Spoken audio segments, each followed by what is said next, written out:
hoy día,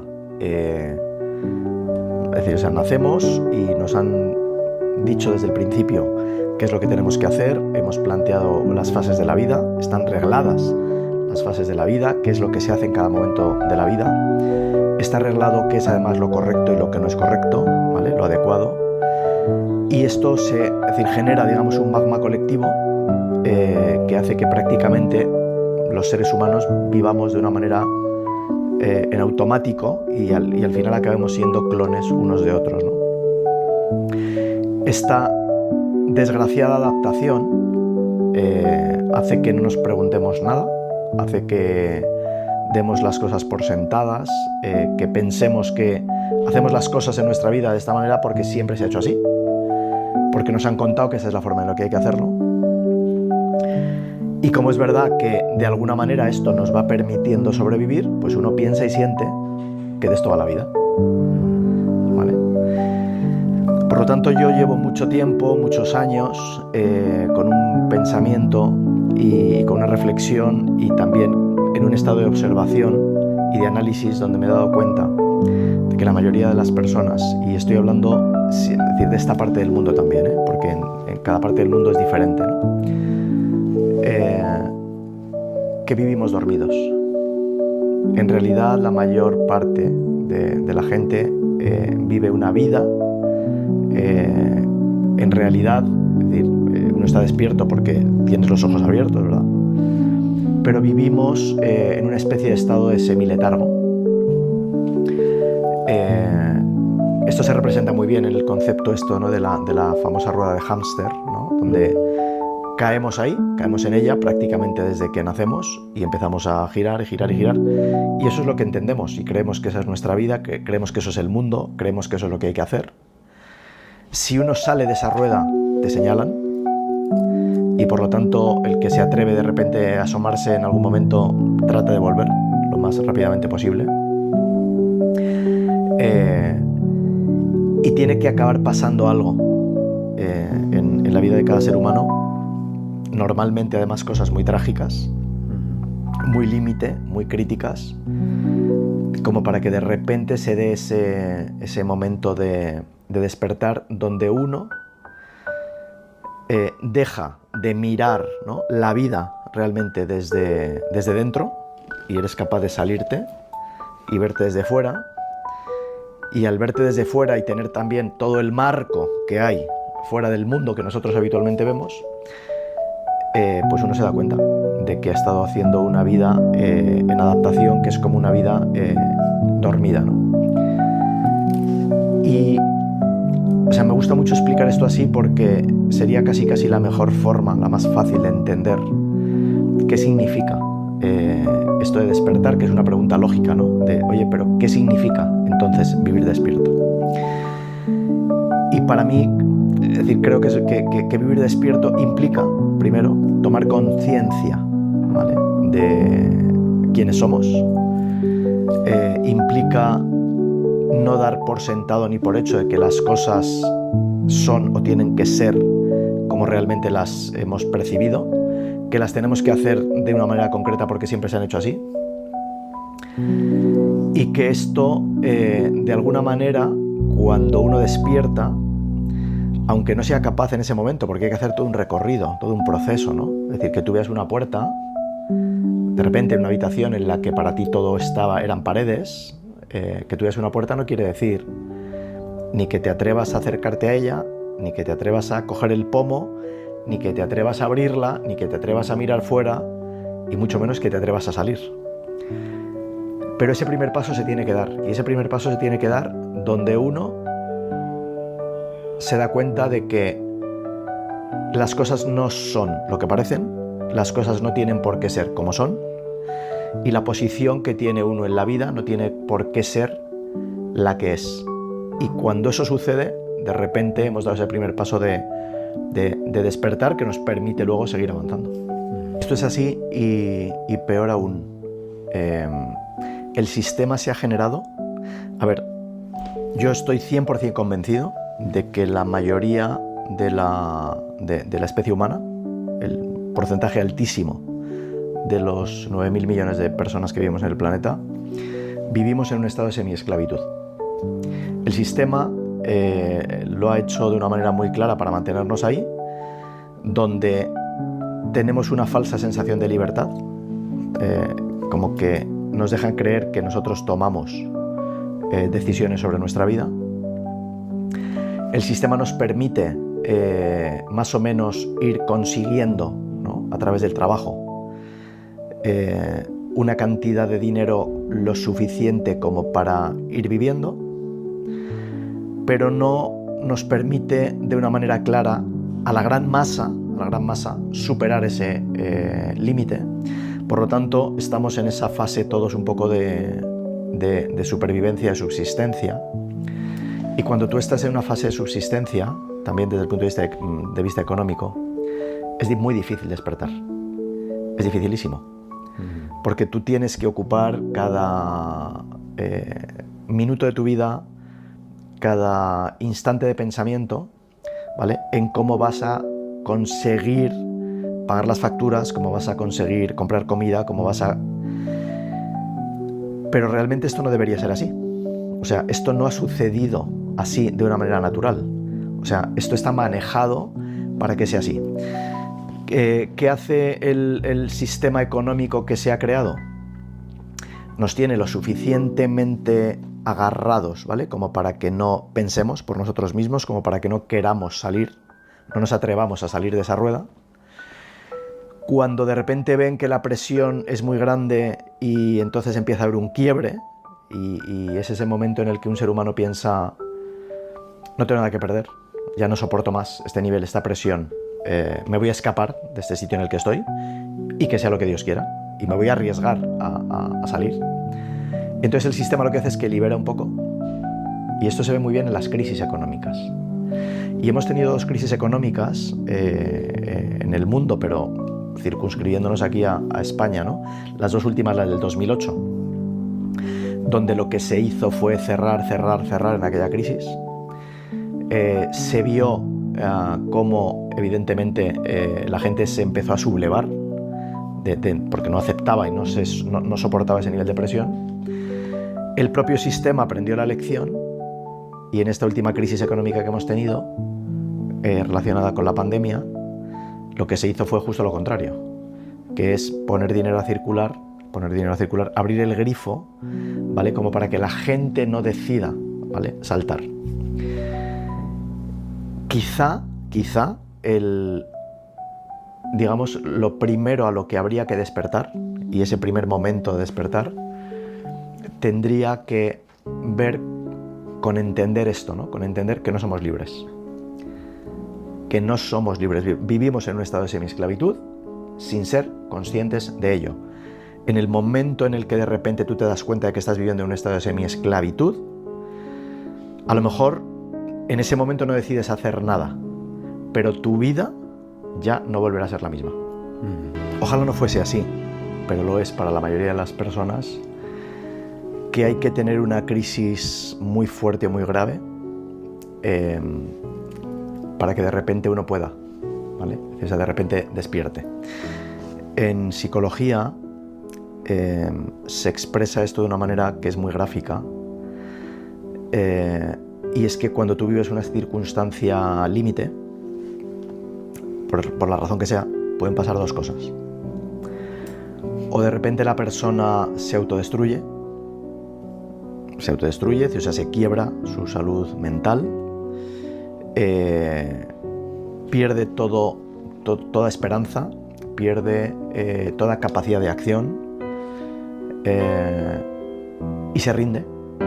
Y por lo tanto, es decir, uno se queda ya, digamos, es como quedarte a la deriva en el mar, si de repente se te rompe el timón de un barco y te quedas a la deriva, y ya lo que pase ahí ya no depende de ti, ¿vale? Ya te has quedado, además, es decir, has pasado a ser una víctima y te has quedado en ese nivel de víctima, ¿no? Pero también puede pasar lo contrario, que es lo que se define en psicología como salir el héroe. El héroe sale cuando de repente uno efectivamente ha tocado fondo, o de repente uno se da cuenta de que ya no tiene nada más que perder porque ha tocado fondo. Y en ese momento en ese momento es como que entra una lucidez, por un lado, entra una fuerza, entra una capacidad de acción que nos mueve, ¿vale? Y que nos empuja a salir de esa situación o de ese pozo profundo en el que estamos.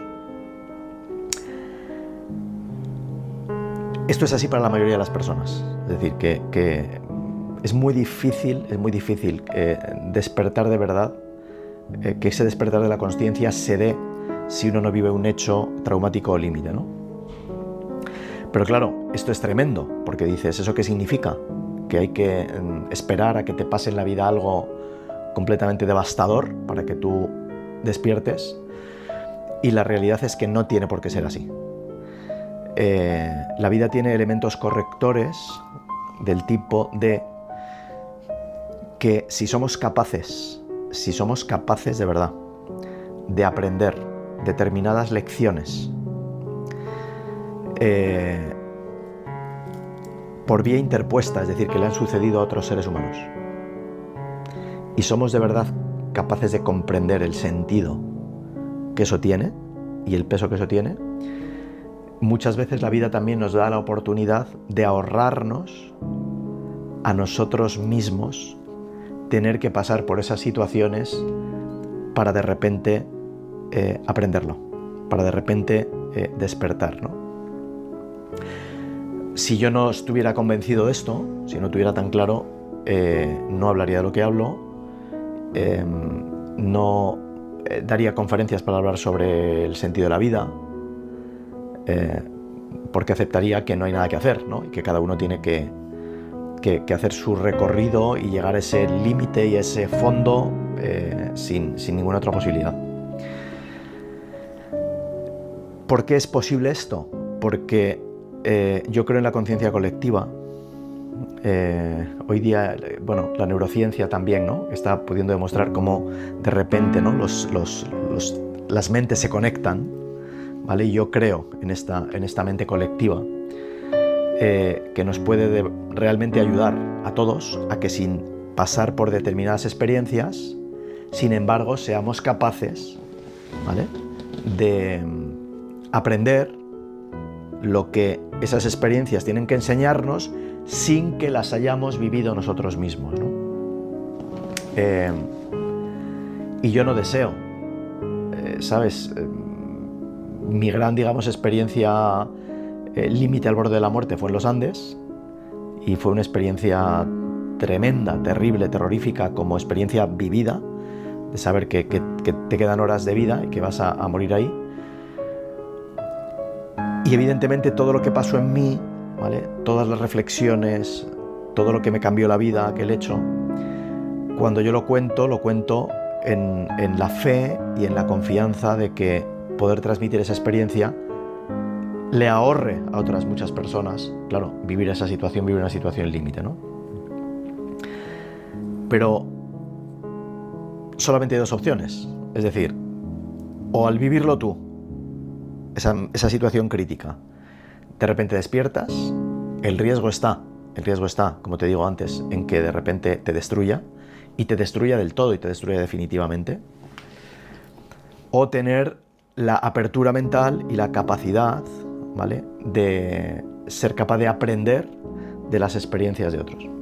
La realidad es que cuanto más cerca estamos de la muerte, y esto es para todos los seres humanos, para el 100% de los seres humanos, no porque hagan deporte de riesgo, no, por cualquier causa, cuanto más cerca estamos de la muerte, todos tenemos un mayor sentimiento de la importancia de la vida.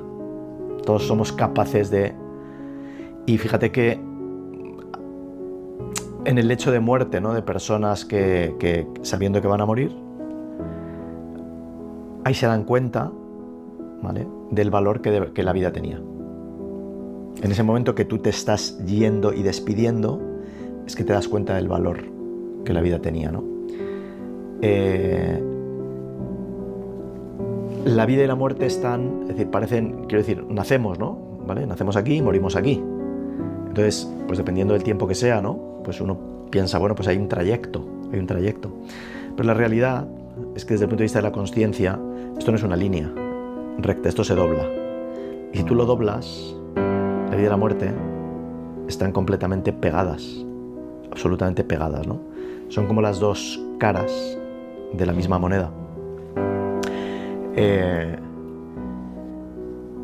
Si no hubiera muerte, y hablo de muerte física, ¿no? De muerte biológica, si no viviéramos esta experiencia finita como seres humanos en este plano existencial, la vida todavía tendría mucho menos valor del que somos capaces de darle muchas veces. Por eso yo hablo tanto de la conciencia de la muerte. Por eso, es decir, yo que he estado ahí, tengo muy claro que cuanta más conciencia tengamos de la muerte en nuestra vida, más podemos disfrutar, más vamos a valorar, más podemos disfrutar de la vida. Y cuando tú tienes una conciencia de la muerte muy clara y permanente, entonces dejas de vivir como si fuésemos a ser inmortales, cosa que también sucede en la mayoría de los seres humanos, aunque lo nieguen. Y esta es la gran trampa, ¿no? Uno dice, no, yo soy todos, intelectualmente somos conscientes de la muerte, ¿no? Y si le dijeses, no, pero ¿por qué vives como si fueras a ser inmortal? Te diría, no entiendo, ¿por qué me dices eso? Si sé que la muerte existe y yo no vivo como si fueras a ser inmortal. Digo, te lo voy a demostrar ahora mismo. Dime, en el día de hoy, ¿cuántas cosas has hecho que no quisieras hacer? Y ayer. ¿Y cuántas vas a hacer mañana? ¿Cuántas cosas que no están alineadas con tu corazón? ¿Cuántas cosas que no te nacen de aquí?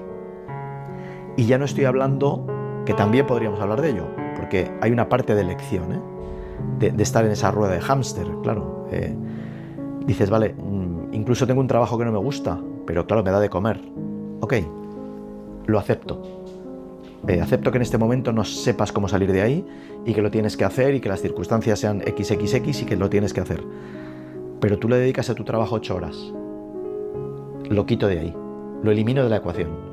Dime con el resto de horas que te quedan cuánto tiempo de verdad estás dedicando a vivir con la conciencia de que hoy podría ser el último día de tu vida. Y es ahí cuando uno es capaz de hacer este ejercicio y de confrontarse, es cuando lo percibes de una manera clara, ¿no?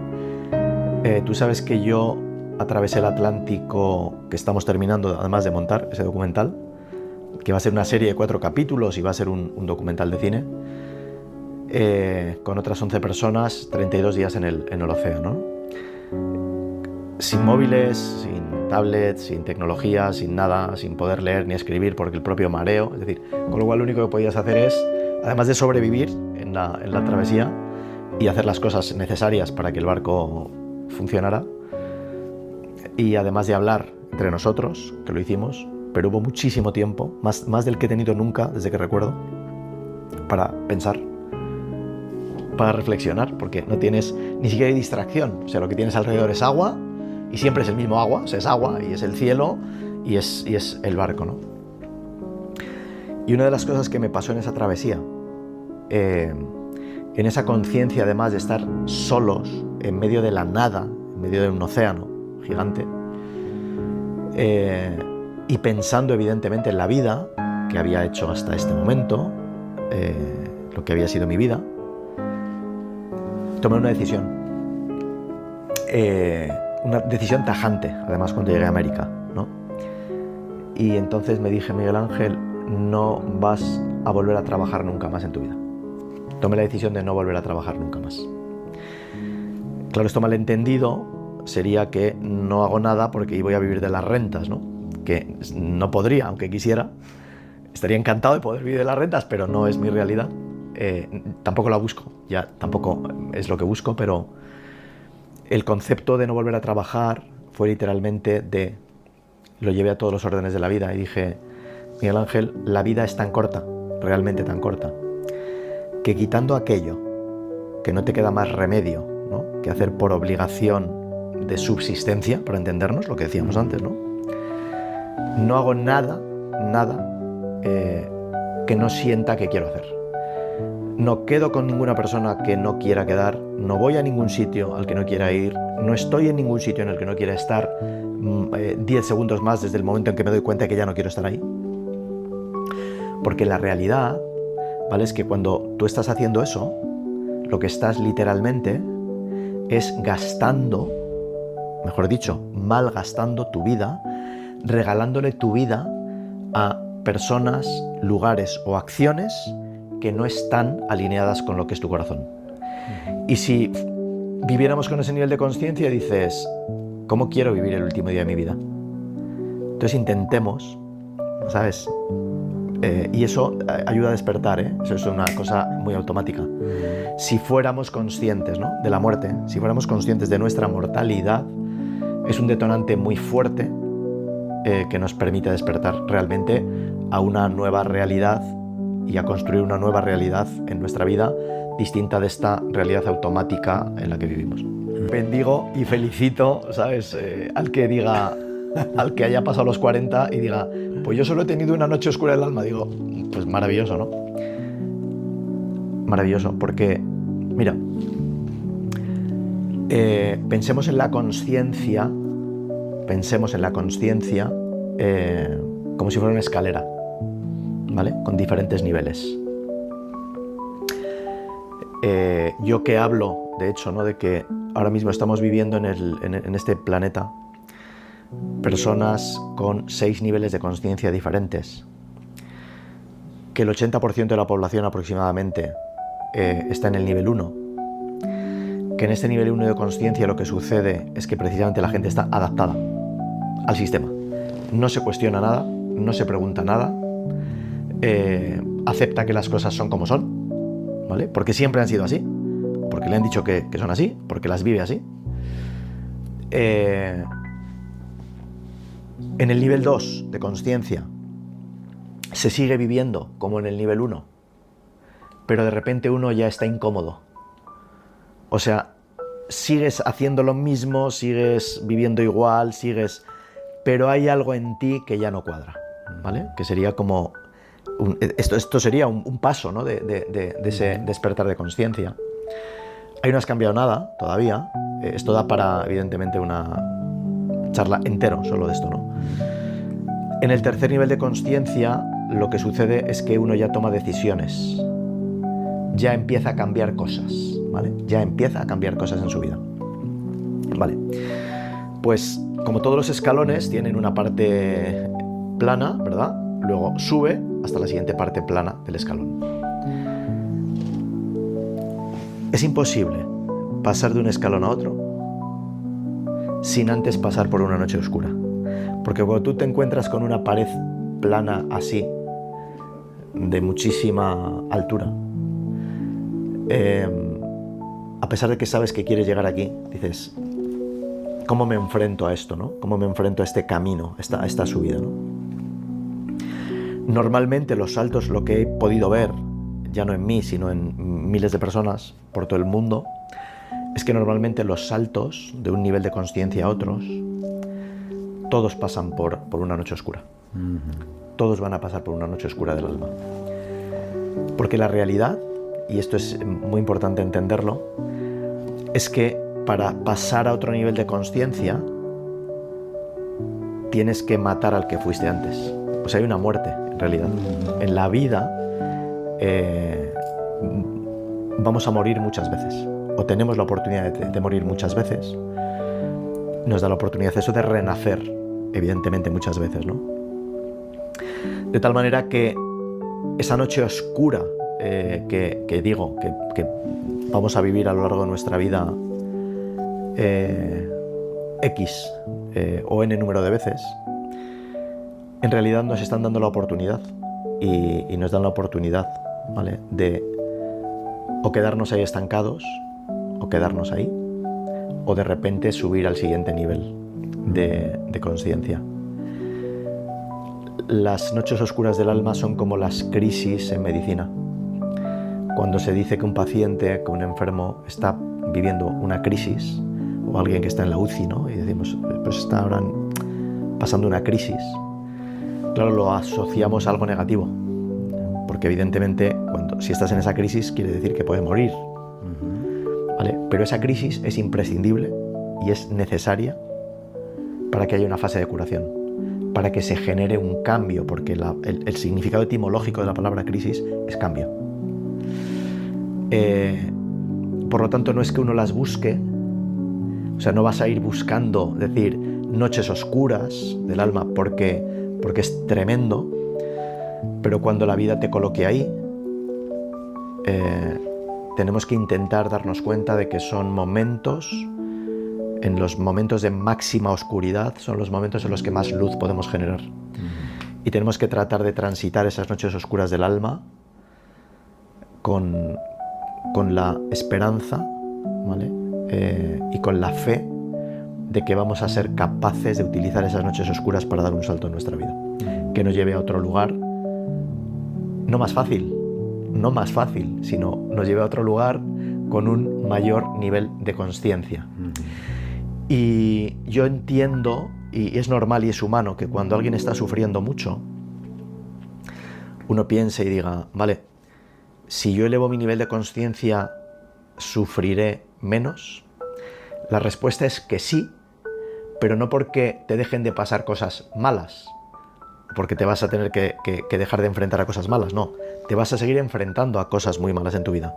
Pero según vamos ganando niveles de consciencia, tenemos la capacidad de resignificar esas cosas negativas que nos pasan en la vida, darnos cuenta de que esas cosas negativas en nuestra vida no están diseñadas para hacernos daño, sino que son oportunidades, literalmente, para que aprendamos y para que sigamos en esta escalera infinita que nos debería llevar un día a la consciencia absoluta, ¿no? Como un holograma donde dices, en el concepto de la espiritualidad, están contenidas todas las partes, pero en cada una de las partes, como esto no es holográfico, no está contenido el todo. Es decir, puede haber despertar de la consciencia sin que haya un despertar espiritual. Es imposible que haya un despertar espiritual sin que antes no haya habido un despertar de la consciencia. Es decir, esta es digamos que sería la diferencia, ¿no? Pero ¿qué sucede? Que la realidad, ¿y por qué esto es así? Porque cuando tú vas subiendo los diferentes niveles de consciencia, no tiene por qué ser arriba del todo, ¿vale? Pero según tú vas elevando tus niveles de consciencia, llega un momento en que te das cuenta de que haber elevado el nivel de consciencia te permite comprender la trascendencia. Y es ahí donde entra la espiritualidad. De hecho, yo formulé una idea hace ya muchos años donde explicaba que la única función de la consciencia, la función última de la consciencia, es entender la trascendencia, es comprender que existe la trascendencia. Si no existiera la trascendencia, entonces, ¿para qué queremos la consciencia? Yo preferiría estar en el modo de en el nivel 1 de no me entero de nada, no me cuestiono nada, no nada, ¿vale? Simplemente estoy y busco, porque claro, en el nivel 1 uno no busca serotonina, que tiene que ver con la felicidad, ¿vale? Uno busca dopamina. En el nivel 1 solo hay dopamina, ¿vale? Que es gratificación inmediata y que es decir, es una rueda, ¿no? Y entonces mi chute de dopamina a través de lo que sea, ¿no? Del juego, del alcohol, del sexo, del fútbol, es decir, lo que sea, ¿no? Que me genera una gratificación inmediata. Claro, esto es como el azúcar, tiene un pico de subida, uno de bajada, y entonces voy a buscar el siguiente, ¿no? Está bonito hacer este símil, ¿no? Es decir, o sea, según vamos elevando el nivel de consciencia, vamos cambiando, es decir, aunque las dos son necesarias, ¿vale? Pero vamos cambiando el porcentaje de dopamina por serotonina. Es decir, o sea, como que en el nivel 1 la dopamina está aquí y la serotonina está aquí, según vas elevando el nivel de consciencia, esto va haciendo así, ¿vale? Y va disminuyendo, ¿no?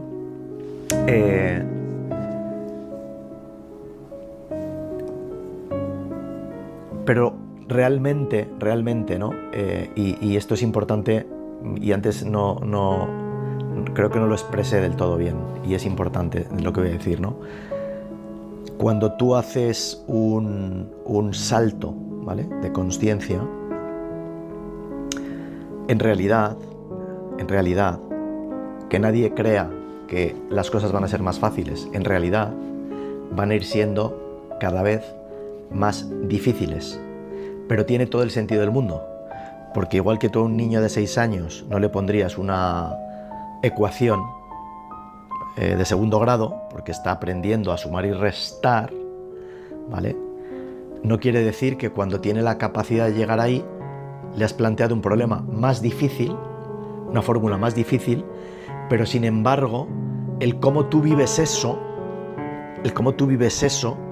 no es el nivel de dificultad de cómo lo vivías aquí, las sumas y las restas.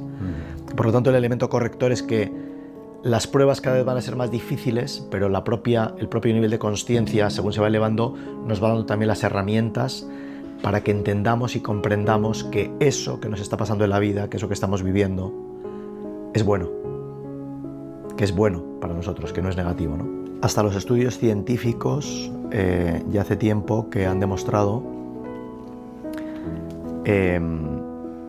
que las personas que le han dado la espalda, por la razón que sea, ¿no?, a la dimensión espiritual, y no estoy hablando evidentemente de religión ni de religiones, sino de este sentido trascendente de la vida, de comprender que esto no se acaba aquí, ¿vale?, comprender que esto forma parte, simplemente es un tramo del camino, está estudiado científicamente que tienen más probabilidades de padecer trastornos relacionados con la salud mental. Si lo pensáramos, tiene todo el sentido del mundo, porque ¿qué es lo que caracteriza a un trípode? A un trípode lo que le caracteriza, ¿verdad?, es que tiene 3 patas. Si tú a un trípode le quitas una de las patas, da igual cuál, se cae. Entonces,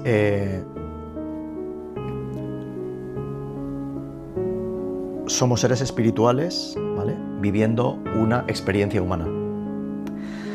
Pero que tú estés viviendo una experiencia humana no te hace que la parte espiritual no sea importante, ¿vale?, porque es la razón última de lo que es la propia existencia, ¿no?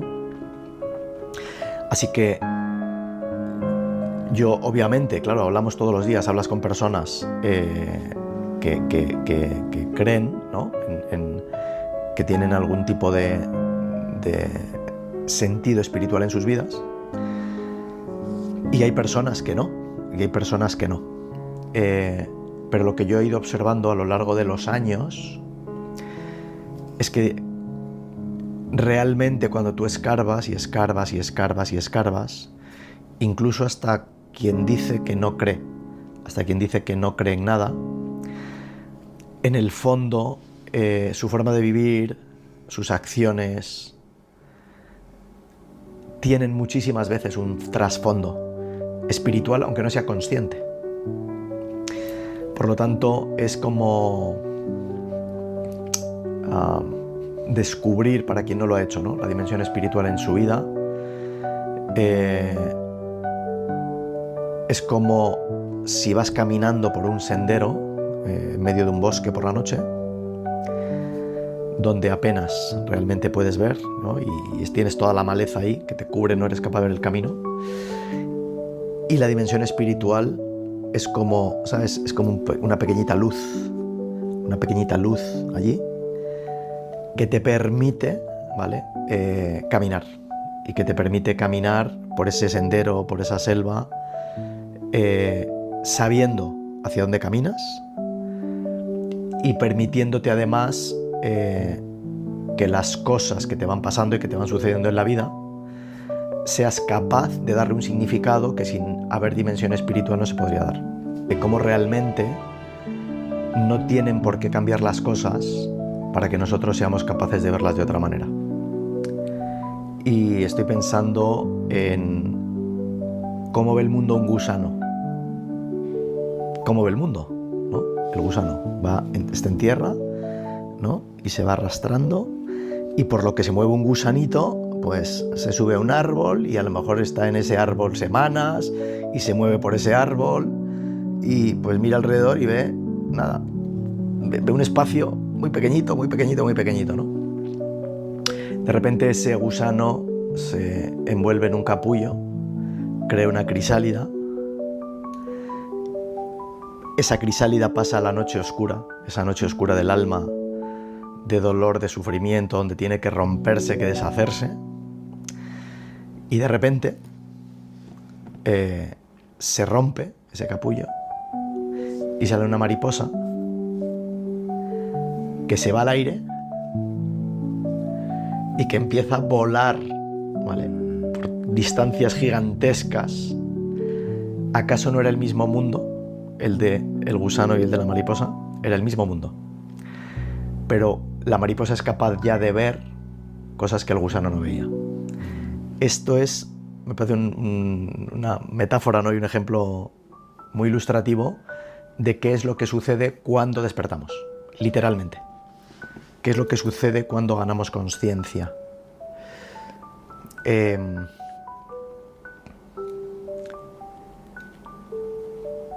Hace muchos años,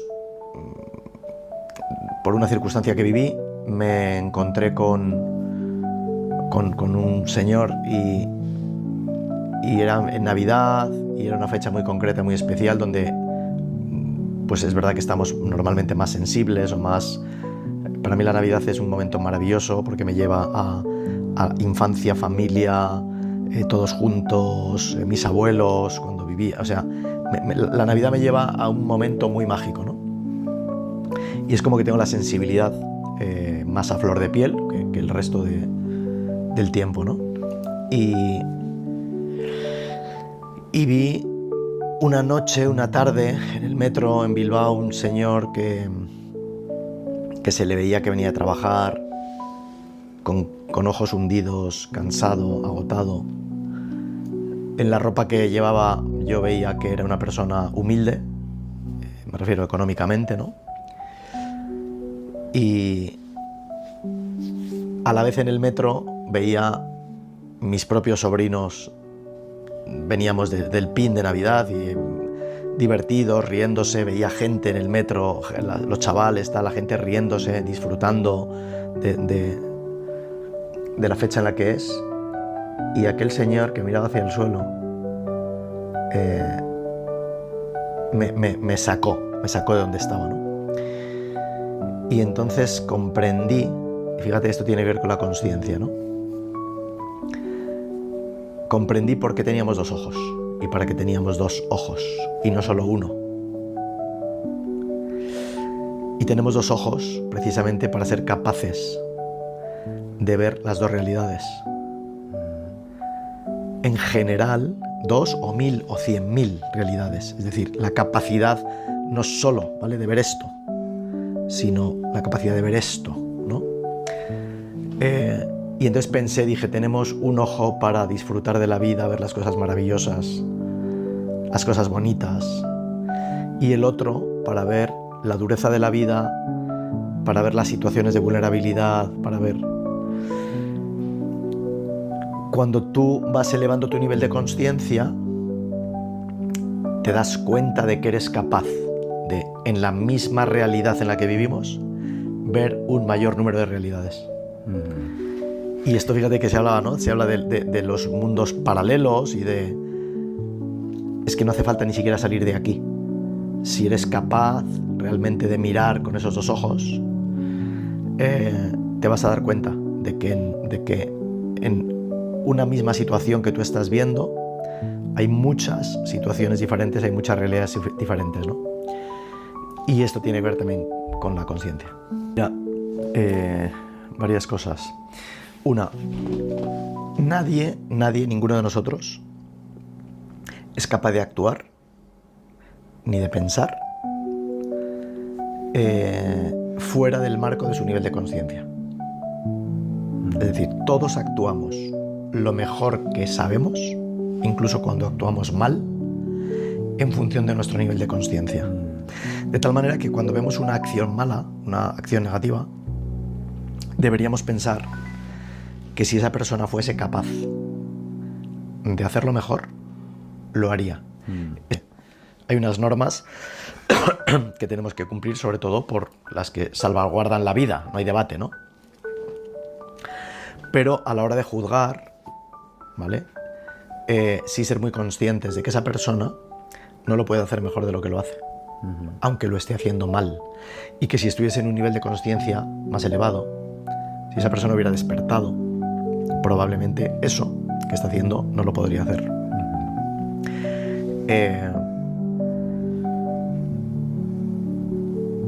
Si tuviéramos la capacidad,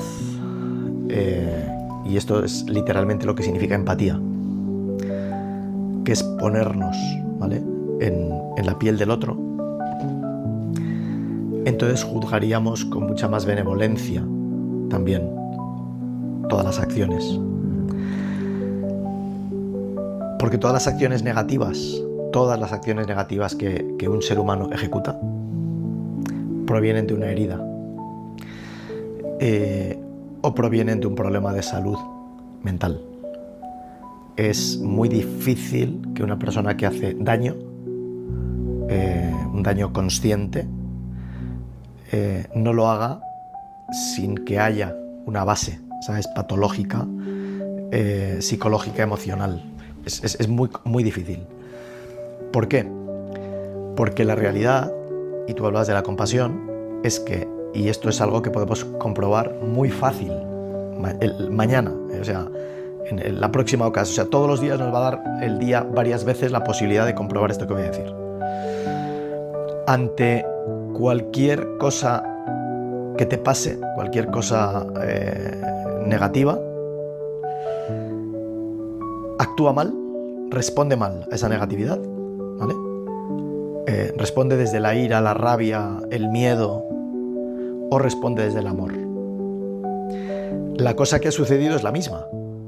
Pues cuando tú respondes desde la negatividad, tú vas a ver en ti mismo que te sientes mal, pero que te puedes sentir mal físicamente, o sea, puedes notar que se te va la fuerza, puedes notar cómo evidentemente tus pulsaciones se han acelerado, puedes notar, si lo midieras, cómo tu presión arterial ha subido. Esto es así, esto es científico. Y ante esa misma situación, si tú actúas desde el amor, bajas las pulsaciones, bajas la presión arterial, el cortisol, ¿vale?, baja o no sube, la serotonina empieza a jugar un papel, o sea, tú te sientes, ¿vale?, se secreta serotonina y tú te sientes bien, estás feliz, simplemente porque no has actuado de una manera reactiva ante una situación que la vida te coloca. Cuando tomas conciencia de esto, entonces la única explicación que habría cuando ves que alguien actúa de una manera negativa es justamente que su nivel de consciencia es muy bajo, porque si fuera más alto no lo haría. Que el máximo nivel de consciencia al que podemos llegar como seres humanos es el día que nos demos cuenta de que todos somos uno. Claro, esto suena muy grande, ¿vale? Decir que todos somos uno.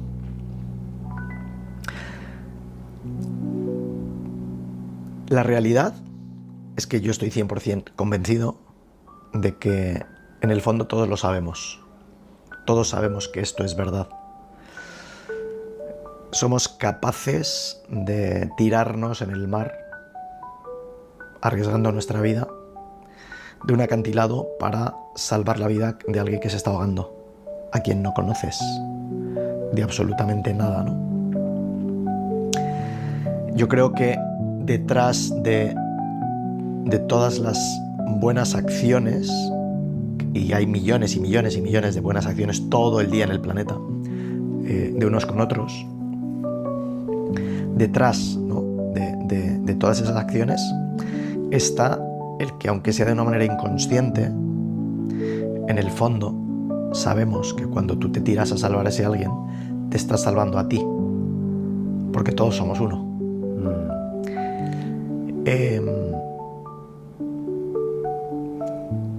es imposible llegar ahí, a ese grado de comprensión y de conocimiento, sin, evidentemente, haber subido los diferentes escalones, los diferentes niveles de consciencia, ¿no? Me decía una persona que se dedica a ayudar desde hace muchísimos años por todo el planeta a gente que tiene una fundación muy importante, me decía: es muy difícil querer a todo el mundo. O sea, cuando uno dice, es que yo quiero a todo el mundo,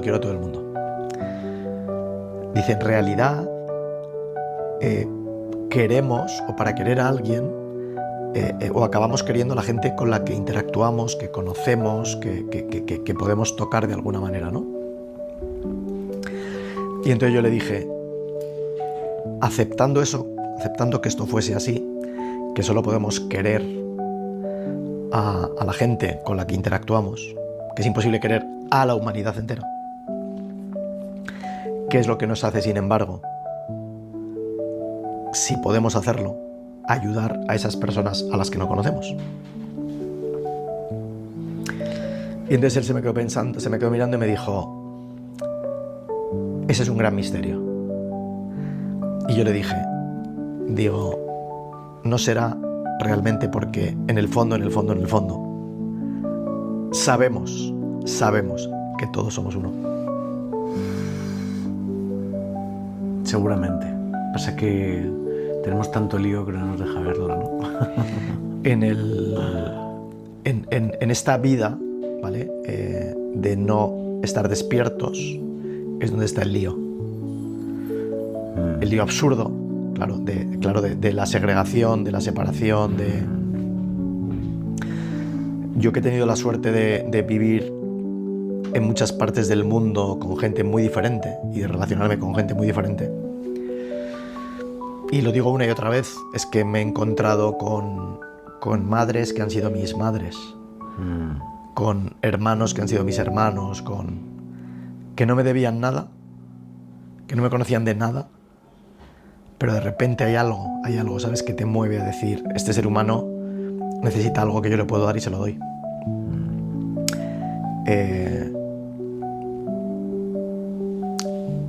Jesucristo fue crucificado por decir que todos éramos hermanos, por enviar ese mensaje al mundo, ¿no? Y yo estoy seguro de que él no quería decir eso. Simplemente que no se atrevió a subir al siguiente nivel. Si se hubiera atrevido a subir al siguiente nivel, Jesucristo hubiera dicho, no que somos hermanos, hubiera dicho que todos somos uno. Pero había un nivel más, que obviamente ya no se atrevió, ¿no? Y que yo creo que, en definitiva, si uno lee las enseñanzas de Jesucristo y las cosas que dijo, lee sin un concepto religioso, sino desde un punto de vista espiritual y de consciencia, te das cuenta de que lo que realmente él quiso decir es que todos somos uno. Y que cuando Dios dice que hizo al hombre a su imagen y semejanza, si tú extraes lo que realmente significa esa frase, lo que se está diciendo es que si somos hechos a imagen y semejanza de Dios, es porque somos Dios, que formamos parte y que venimos de la misma fuente, o sea que somos partículas de luz, ¿vale?, de esa gran luz. Entonces, eso solo puede componer algo el uno. El uno. Entonces, el océano, ¿vale?, no es el padre ni el Dios de cada una de las gotas de agua que pululan fuera del océano. Cuando tú coges esa gota de agua de un vaso ahora mismo y la arrojas en el océano, todo es un océano. Todo es océano. O sea, simplemente esa gota vuelve a la fuente. Todo es océano. Todos tenemos que correr esta maratón. Todos estamos corriendo la misma maratón. Y la única diferencia que hay entre unos y otros es que algunos salimos 15 minutos antes. Y delante de nosotros de repente hay otros que salieron 15 minutos antes y que salieron 15 minutos antes, pero estamos todos corriendo la misma maratón, ¿no?